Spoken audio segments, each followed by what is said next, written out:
ว่าเฮาสิเป็นคนแรกๆเนาะของอาเซียนที่จะเป็นเหยียบดวงจันทร์ใส่แบบ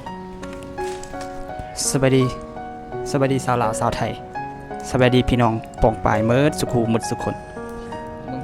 การปฏิวัติเวียดนามเหนือกับเวียดนามใต้มันจะเป็นไปบ่ได้เลยถ้าว่าบ่มีประเทศลาวก็คือตะกี้หันเวียดนามจะต้องเข้ามาลาวเพื่อเป็นเส้นทางในการลำเลียงอาวุธยุทโธปกรณ์และก็กำลังพลเข้ามาที่เวียดนามใต้มันจะเฮ็ดให้ก็คือจะมีอเมริกามาทิ่มระเบิดใส่ประเทศลาว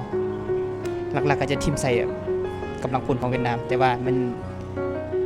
เฮ็ดให้ประเทศลาวเฮาเต็มไปด้วยลูกระเบิดเดี๋ยวนี้ก็ยังมีลูกระเบิดจำนวนหลายล้านลูกที่ยังบ่ทันแตกเฮ็ดให้ประเทศชาติบ้านเมืองของเฮาเนี่ยมีเต็มไปด้วยระเบิดจากสงคราม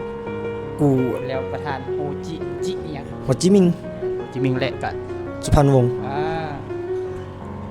ทรงทานเป็นผู้ที่นำพาประเทศของพวกเขาขึ้นมาปฏิวัติขึ้นมาต่อสู้ต้านพวกจักรพรรดิโดยเฉพาะพวกอเมริกาที่สหายจะเห็นได้ว่าประเทศชาติหรือว่าประชาชนเวียดนามนี่ก็เจ้าสิฮักประเทศเขาหลายเพราะว่าเขาได้ผ่านศึกสงครามมาอย่างทุกข์ยากลำบาก